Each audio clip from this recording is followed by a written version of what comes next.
Hey, everybody. Welcome to the Scaling with Samir podcast. I am super pumped to be featuring my next guest because not only are we going to be talking about an extremely innovative brand that's been around for over a decade, but we're talking to a seasoned professional who has an extremely strong background in supply chain, logistics, operations management, managing a super high-performing team. And yeah, this is going to be an exciting episode. So I am super excited to feature Demanie of Modibodi, who's the head of operations. Demanie, welcome to the podcast. Thank you for having me, Samir. I'd love for you to just kick things off and tell us more about Modibodi. Absolutely. So Modibodi was the first reusable underwear brand to market. So we focus on period underwear, reusable period underwear.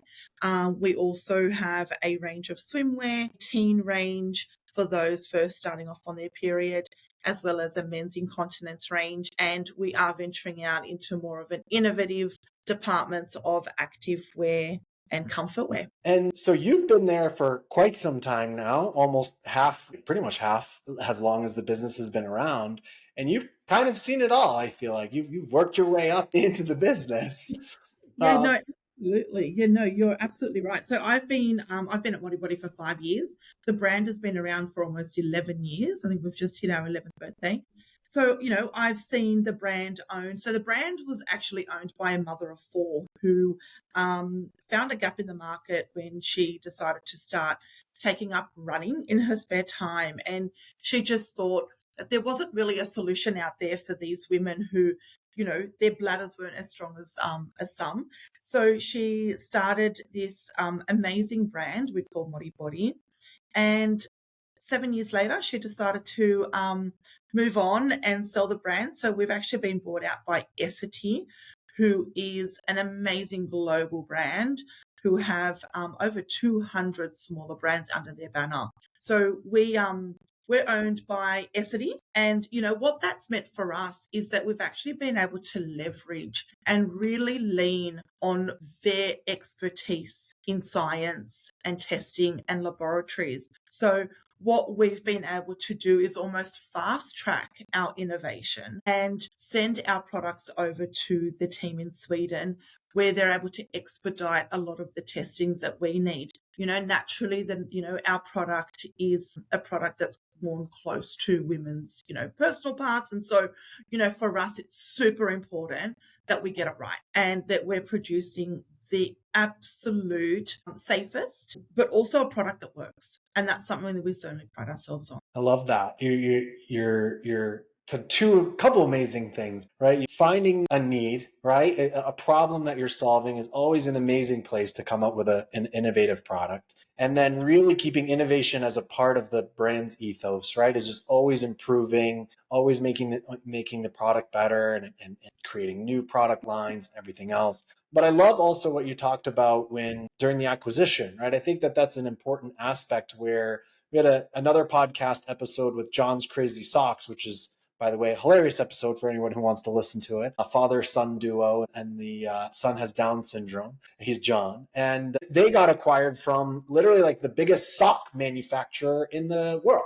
And so it was just so congruent for them to be able to manufacture a better product, more streamlined process, that they had figured out all the things that they weren't really great at. And like you said, with Essity, they're able to provide you with amazing laboratories and help you improve the product, which is amazing. And so I'm curious, did you always have a passion for supply chain and operations, or was there maybe a particular moment that sparked your interest in this field? Yeah, it's interesting you say that because I think the traits were there quite early on. I remember specifically working in a brand in my early 20s, and I was a production assistant. And, I remember asking so many questions around how did the product get to the customer and what happens next and what happens after that. And so I think my intrigueness for the supply chain and that, whole life cycle of product, specifically fashion, was something that was in me from a very young age. And so here I am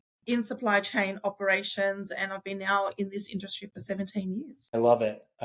Our last episode was with a CEO they've done over 200 million last year almost, or something like that. The last thing he said was, do what makes you happy. And so I feel like you've just touched upon that, right? Where you have to, there's a lot of people out there that may not have a position they're super excited about or passionate about, but maybe they work for a business that they are passionate about and excited about. Like, you should look for where your curiosities are, I feel like, right? Just kind of where's your curiosity? Where are your interests? I mean, that's a great place to go.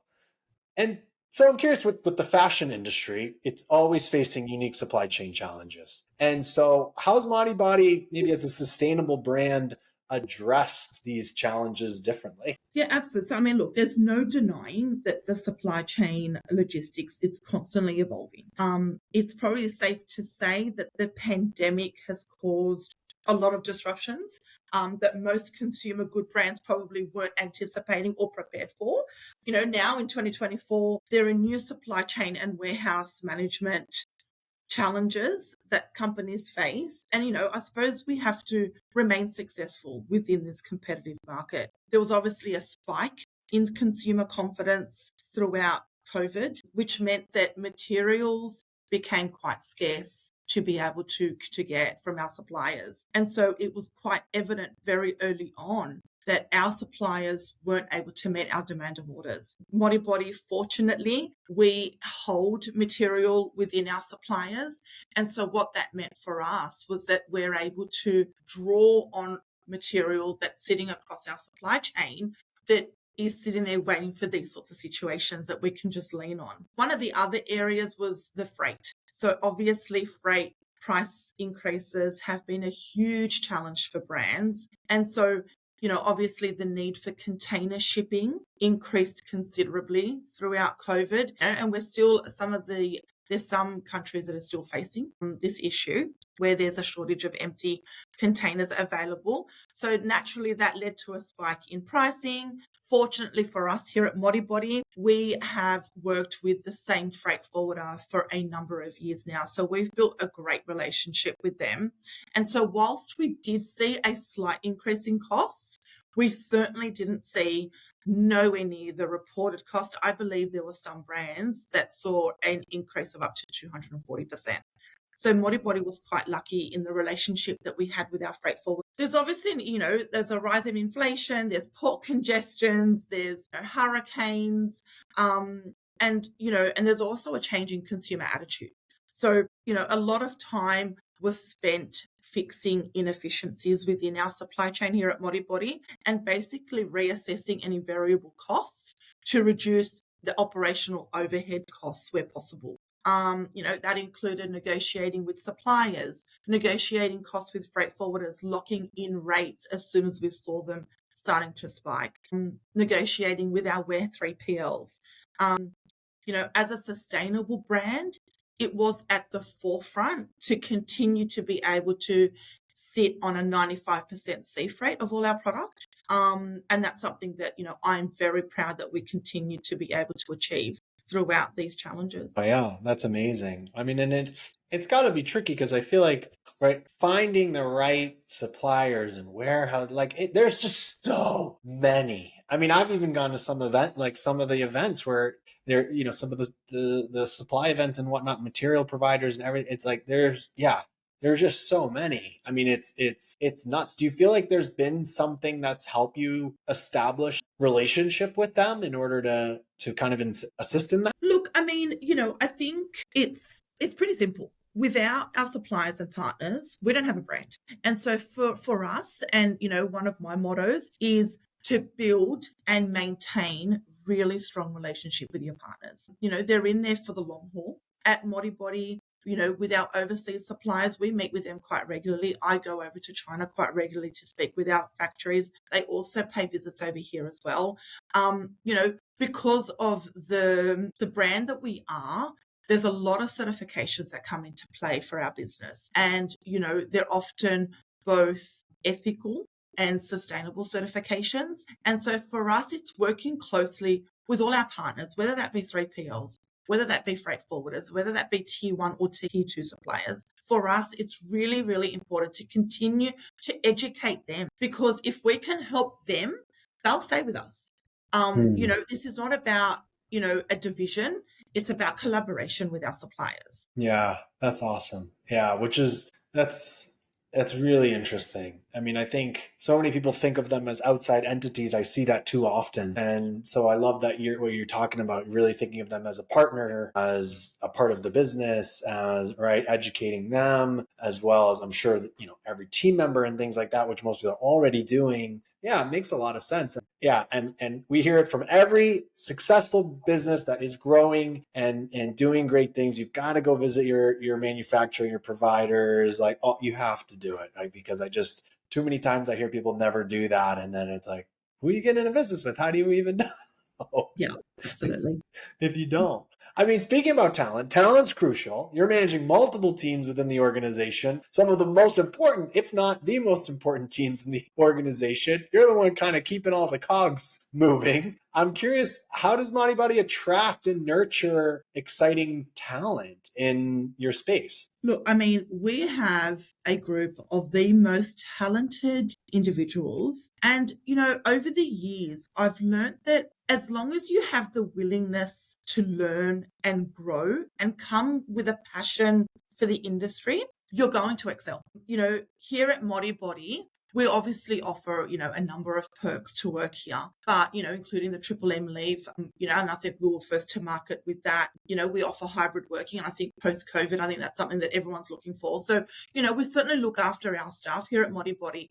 But for us, when we're hiring new team members, it honestly is the attitude. It's that attitude, it's that passion. It's not necessarily the number of years of experience you have. It's the attitude you come with. Yeah. I think it's so important. And I've seen that so often where I think if the person who's hiring is thinking of them as it's just a job, it's just an employee, like whatever, right? It's totally the wrong attitude. And I don't care what business it is. Really, I don't care what business you're in. You obviously you've got to be passionate about it, but you want your team to be passionate about it. I mean, right? I run a marketing agency. It's a lot trickier in a way, right? We don't have like a super cool brand like yours. Well, we have lots of cool brands as clients, so that's luckily the leg that we can stand on. But I think it's a tricky one, and yeah, it's interesting. Do you feel like there's ways that you're able to extract that in the interview process, or do you actually just point blank try to ask them about it? Because obviously it's yeah, I mean, every woman is facing the issue that you're solving in one sense, right? But then there's obviously going to be some that are more passionate than others. Maybe they have a story or something that happened to them. But even I, not as a woman, got really excited about the brand because what I saw you were doing for teens and all these other things, which I think is amazing, right? And that's why I was so excited to have you on the podcast. But yeah, I'm curious, is there anything you feel like kind of in the interview process that other people could be thinking about or something like that, like when they're interviewing for people for their job? Yeah, absolutely. I think for me, it's just understanding the person away from a corporate environment. And so asking questions are like, what is your passion? What do you enjoy doing? What excites you? And, I think from those sorts of answers, you can really gauge someone's flair. You can really understand whether that person, someone that's passionate about sustainability, someone that is passionate about, changing the world, or if that person is, somebody that much prefers to do, data analytics, or much prefer, which there's nothing wrong with, by the way, or someone that, prefers to work more in that, customer service space. To be in supply chain, you really need to be, you need to be ruthless. You need to have that negotiation power. You need to be able to have those really hard conversations every single day with all your suppliers and partners. And so I think, in that interview process for me is just having a really lighthearted conversation and understanding more about that person, because that actually can give you a lot more than asking the direct questions. Yeah, I love that. I love that. Yeah, that my interview style is very laid back, very casual, like almost like I'm talking to a friend, right? I'm not like this one, like, Exactly. tell me what your last boss would say about you, whatever, right? And I feel like it unlocks. It's interesting because I especially see it in the very introverted people, which is nothing wrong with being introverted or anything like that, right?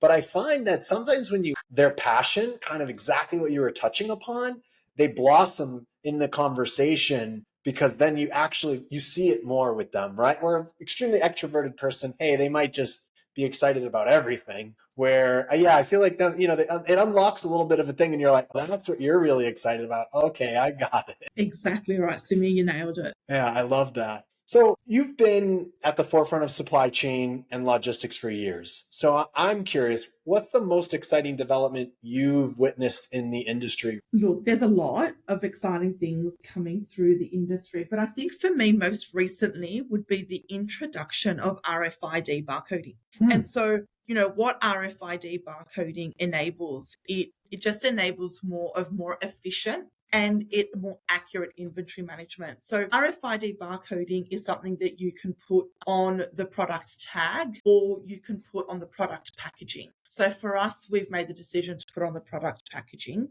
We're hoping to roll this out by mid 2025. And what that means is once product arrives at our 3PLs, or into the hands of our larger retailers, the inventory management, the replenishment accuracy for our retailers will double.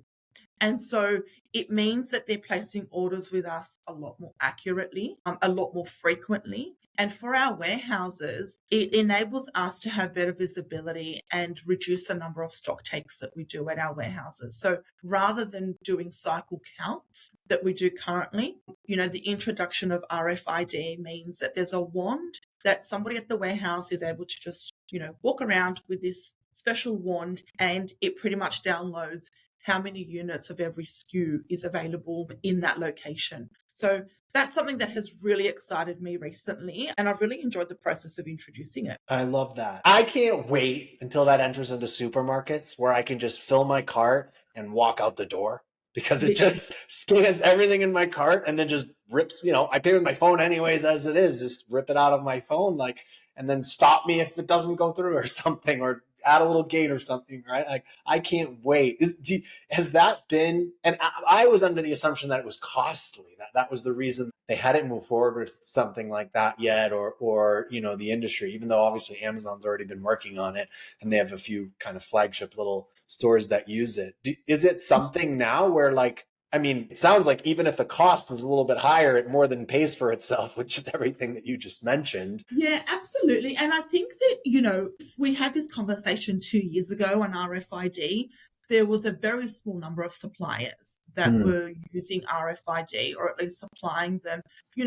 These days, there's a lot more companies that produce RFID barcodes that you can purchase. But I also think that for us, we have over 2,500 active SKUs. So if we were to change over RFID to 2,500 active SKUs, we're going to see a huge cost reduction in cycle counts and also in stock takes that we do twice a year currently.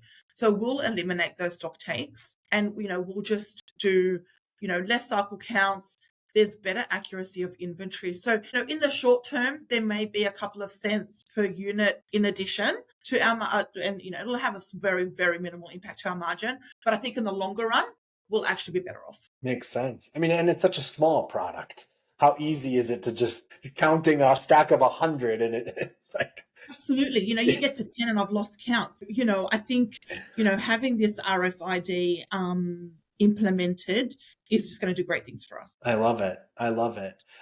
You're global. You're a global brand, and giving the increasing complexity of global supply chains. And we were talking about this before we hit record. You've got some very cool, innovative systems set up. Even though some things are old school, but you're still got really innovative things at the same time. I'm curious, are there key trends or technologies that you see shaping the future of the industry? Look, there's no denying that the AI space will be taking over, the supply chain and logistics sector, over the next couple of years. We have implemented and we've started implementing the AI technology into our business for the last 6 months, and hopefully we'll finish implementing that by the end of the year. I mean, AI is going to become a very fundamental pillar of the supply chain. It will enable us to automate, optimize processes such as demand planning, logistics route optimization, of course, inventory management. So, we are also rolling out AI through our customer service area as well. And,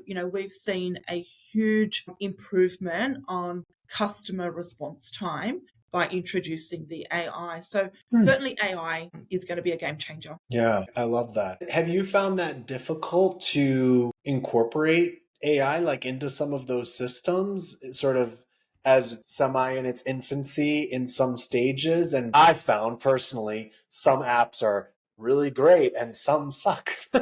And that you kind of got to try them to see they're, according to their website, they're amazing. Yeah, have Yeah, you found challenges? yeah, it's very much a trial and error with AI.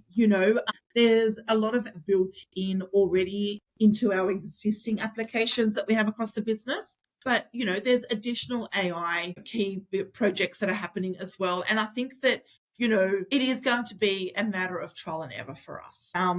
Like I said, we've been starting this from 6 months ago, very, very slowly rolling it out. And, we're starting to see some real key improvements, particularly around that customer service area, not so much around the demand planning and inventory, but that's, again, we try it, it does parts of it, but not all of it. And so, it'll never be a complete replacement to humanity, but it'll certainly be a great in creating efficiencies. Yeah, I mean, it makes sense, especially when, like, come on, 75% of the questions customers are asking are repetitive or can be quickly and easily answered. And we'll all want efficiency, and then if they can't get the answer, great, I'll get a real person. I mean, there's nothing, I think we're all okay with that as long as it understands me and it's not on the phone. Okay. I said the same thing 10 times. Yeah, So absolutely. how do you measure the success of your supply chain's operations? Is there certain KPIs or metrics that you prioritize? Yeah, I mean, the KPIs and metrics, they vary depending on the different parts of the supply chain. But if we, start with our suppliers, for example, we have a very vigorous checklist for our tier 1 and tier 2 suppliers, which they need to meet to partner with us. This includes things like, audits, both ethical, environmental audits, specific fabric certifications such as your GRS, your GOTS for organic cotton. All our suppliers must have Occupatech certifications, the standard 100. Our warehouses, if we move over to our 3PLs, they need to meet more of your operational KPIs around, processing times for inbound shipments, outbound orders, number of errors in orders, and of course the last mile delivery. If we move over to our freight forwarders, we've obviously got a carbon footprint to meet, and that is a percentage of air freight versus sea freight. So I think, depending on the different areas of the supply chain, there is absolutely, a number of different KPIs.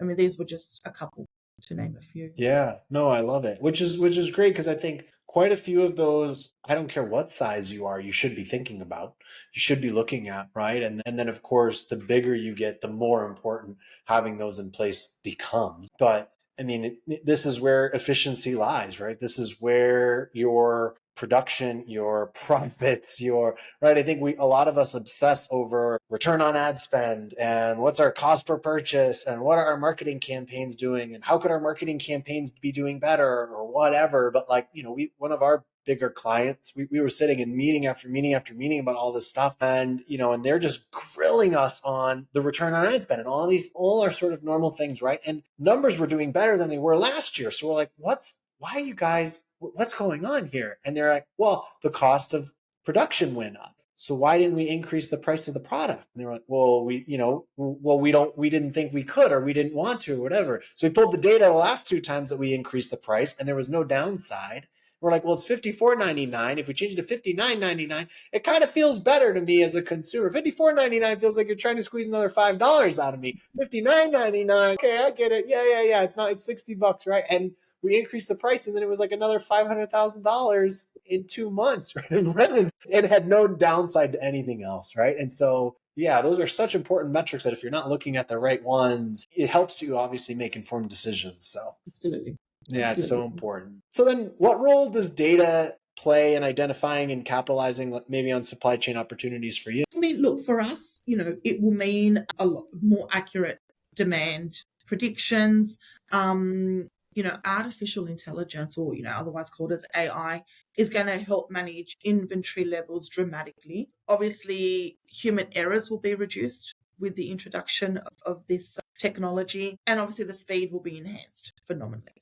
For us, there's a number of different areas where this is going to improve the entire supply chain. Yeah, no, it makes sense. Do you have a favorite customer story at all? I do. I do. My fave would have to be our collaboration and partnership with PHS in the UK. So this is a government driven scheme where they provide free period product for any girl or woman in their place of study. And so, to be able to deliver over 300,000 units a year to girls in the UK who otherwise are not able to have access to these products is certainly probably one of my faves. Obviously, our work with charity partners comes really close to that. Modibodi has donated over 200,000 pairs of product to girls in need and less fortunate. I think working in supply chain, we don't always have the exposure to our customers as such. Sure. We're very much working with partners, but when we do, and, when we're working with, and trying to deliver a more complex, delivery with someone like PHS or to these different charity partners, often in very remote areas of the world, it's certainly very rewarding. Oh yeah, yeah. You're sitting in a big meeting and customer service says this one little cute little story. There's nothing wrong with that. And then Demanie just comes in with this mic drop moment of Yeah, pretty much. Yeah, pretty much. I love it. I love it. But that's got to be, I mean, and we were talking about this before we hit record, but right away when I landed on the website, I loved there was a big focus on teens. And, and I liked that personally just because I'm like, hey, it makes sense, right? From understanding your ideal customer profile and understanding like who you need to be targeting and stuff like that. But then I loved what you were talking about where you're like, hey, if we get them at the earlier age, hey, we've got this customer for life. And so I'm curious, do you want to touch upon that a little bit? Maybe kind of what we were talking about earlier? Yeah, absolutely. So, we've always been very focused on that, 25 to 40 age group, and really targeting, the needs of those customers. But, what data has shown us is that it's the young girls that are first starting out on their period that are quite vulnerable. And, it's a really scary moment for these girls when they first get their period. And so, what we are really focusing on at the moment is how can we make it, I suppose, a more personal experience for them. And by introducing product targeted for those, 11, 12, 13-year-olds, right up to 16-year-olds, it just means that these girls are going to have that little bit more dignity, particularly, when they're performing in swimming carnivals or, even those scenarios where these young girls are actually getting their first period, while sleeping over at a friend's house or at school in class. Being able to provide them with underwear that's cool and fun is something that we're really, really focusing on. And so we're doing a lot of research targeting these girls and asking them what they want. What is it that is going to make it a much nicer experience for them, and just trying to provide that for them. I love that. Yeah, that I love that. It makes so much sense. And I so many brands forget that, I feel like, right? Just like ask your customer what they want. And right, there's so much data in that. I mean, our favorite when we send email campaigns or whatever, and we're asking, client, we're asking for reviews or whatever. And we always ask, can you in one or two sentences, explain to us how you'd recommend this to a friend or family member? And there's gold sometimes in that. And so, and it makes sense. Like what's going to resonate with a teen is totally different than what's going to resonate to, a mother of four to your founder story. Right. And so the messaging has to be different. Everything has to be different. Even the branding a little bit, I feel like almost has to be a little bit different. Yeah, no, absolutely. And, we recently introduced NPS scoring into the business. And, prior to introducing NPS scoring, we had a lot of conversations internally and, we thought that a lot of the NPS score would be based on, the fast delivery and, that it is affordable. And, we're obviously quite competitive in the market. And interestingly, what NPS has shown us and the feedback we've received from that is the product is comfortable. It doesn't leak. It works and it's comfortable. And if we can get both of those things right, we've got a winner. Absolutely. It's not necessarily about it being cost effective. People are coming to purchase a product that they need to work. Absolutely. If it's going to leak or if it's not going to perform what it's supposed to do, people are not going to review us in a positive way. So, something that, we've certainly learned a lot from that. And you'll lose that customer for life, right? I'm not going to try again. If it doesn't work, Exactly. it doesn't work. You Forget get about one it. go. Yeah, Yeah, absolutely. in our industry and particularly around this reusable product space, you have one shot. And if you don't get that customer first go, the return rate is quite low. Yeah, and then that's it. But then once you've got me, you've got me. I mean, yeah, absolutely. And how many pairs of underwear do we buy in our lives? I mean, gee gosh, right? So Exactly. it's great That's customer exactly. lifetime value for you. Yeah, absolutely. Exactly. I love it. So looking ahead, maybe what excites you the most about either the future of supply chain and logistics or maybe even just like as it relates to your role or the business? Yeah, really anything. Look, I mean, obviously technology, and I know we've touched on that a fair bit, in our conversation today, but, there's there's a lot of conversation at the moment around the introduction of DLT, which is the distributed, ledger technology. Obviously, I can see this taking over the supply chain and e-commerce over the next 5 years. That's something that really excites me. I think technology as a whole excites me and how much it can really drive efficiency within the supply chain. I think it may lead to greater buy-in from users because of its transparency and accountability it provides. But yeah, definitely, introduction of DLT and the visibility it's going to give us of our tier 1, our tier 2, and even further our tier 3. So our farm growers of our cotton are really deep diving into, the specific of exactly where our fabrics are coming from. So what's the benefit of DLT? Is it like, Visibility. So yeah, basically what it okay. allows is that it allows data to be entered into a platform at all areas of the supply chain, right back to that farmer who will input the data into this particular program platform, which will then go to, for example, the yarn, and those the yarn guys will put their data in there, and then it'll go to the fabric mill, then it'll go to our supplier, and then, you've got all the trims that make up the product. And so they all put in their data.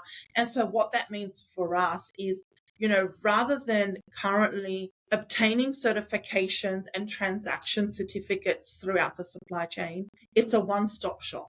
And so everything will be held on this platform. There's also a lot of, I suppose, conversation around DLT and, how it will, I suppose, eliminate cyber attacks. That's obviously, a big conversation happening. Sure. Yeah, because it's not a central location that it's decentralized. Absolutely, exactly. So, there's a lot of exciting technologies coming through from that side.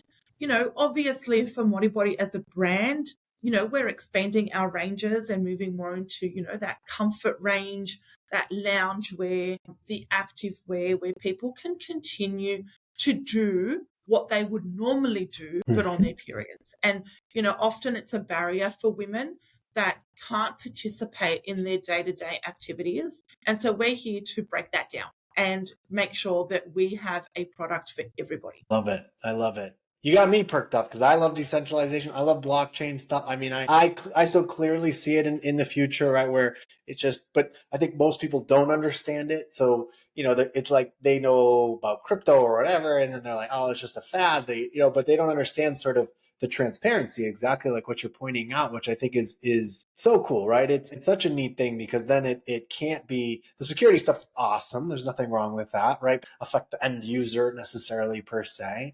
But I think like as we're all becoming so much, we're becoming these conscious consumers, which I know you have a ton of conscious consumers, right? And so yeah, I mean it makes sense. I love that. I've got to do more research on DLT. That's one of my takeaways. Yes. So given your experience maybe in both production and supply chain, any advice that you'd give just maybe aspiring supply chain professionals or people, in distribution or anything like that who are considering either that career or maybe even a career in the fashion industry? Yeah, I think, developing a diverse skill set beyond just design. I find that a lot of people are quite focused on being designers, and whilst that's important and part of, a very basic understanding of the supply chain, knowledge of topics like consumer behavior, supply chain management, data analytics, digital technologies, it can be incredibly valuable. And so immerse yourself in the industry related content, really understand network. It's networking is so pivotal in building these connections that you need within the supply chain, and just staying informed. I encourage exploring, any educational programs and really engaging with industry experts to gain these skills. Be prepared to start at entry level and work your way up. The fashion industry is really competitive, especially for, the more creative positions. So just immerse yourself in everything supply chain. Love it. I love it. I've particularly found that a lot of people sort of in supply chain are much more likely to be willing to talk with you as well sometimes. Just like the marketers out there, they're being hammered, right? The CEOs out there, you're getting a million messages. So if you're messaging the CEO like as a, maybe a younger person or someone earlier in their career wants some advice or something, know that they're going to be busy. No, everybody is going to be busy. But I feel like I've found that I've learned a lot from people in positions like yours, especially in the operations world, where you're handling, I mean, you're the you're like the biggest cog in the organization, right? You're keeping the whole thing running, you're keeping the show going. I mean, there's so many things that you're in charge of, particularly, right? That just kind of move the business forward. And so I appreciate you for coming onto the podcast. I know you shared a wealth of knowledge, and I encourage other people, just like you said, to reach out to individuals like yourself to ask for advice or anything like that, because yeah, it's knowledge is power, as they say, I suppose. Well, it's been a pleasure being here. Thank you so much for having me, Samir. Thank you so much, Demanie. I really appreciate everything you've shared with our audience. And I definitely encourage everybody out there to check out Modibodi, as it's obviously an awesome brand and doing really innovative things. And yeah, thanks again. Thank you.